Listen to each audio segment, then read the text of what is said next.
ज़बूर 76 खुदा फाते है। खुदा यहूदा में मशहूर है, उसका नाम इसराइल में बुजुर्ग है। सालम में उसका खैमा है और सयून में उसका मस्कन। वहाँ उसने बर्क के कमान को और ढाल और तलवार और समाने जंग को तोड़ डाला।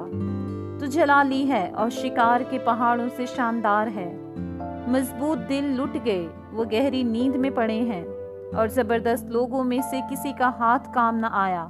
ऐ यकूब के खुदा, तेरी चिड़की से रथ और घोड़े दोनों पर मौत की नींद तारी है।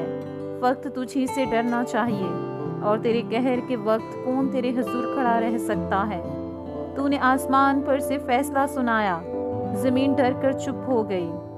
जब खुदा अदालत करने को उठा ताकि जमीन के सब हलीमों को बचा ले, बेशक इंसान का गजब तेरी सिताइश का बायस होगा और तू गजब के बकिया से कमर बस्ता होगा। खुदावंद अपने खुदा के लिए मन्नत मानो और पूरी करो, और सब जो उसके गिर्द हैं वो उसी के लिए जिससे डरना वाजिब है हदिये लाएं। वो उम्रा की रूह को काबज करेगा, वो जमीन के बादशाहों के लिए मुहीब है।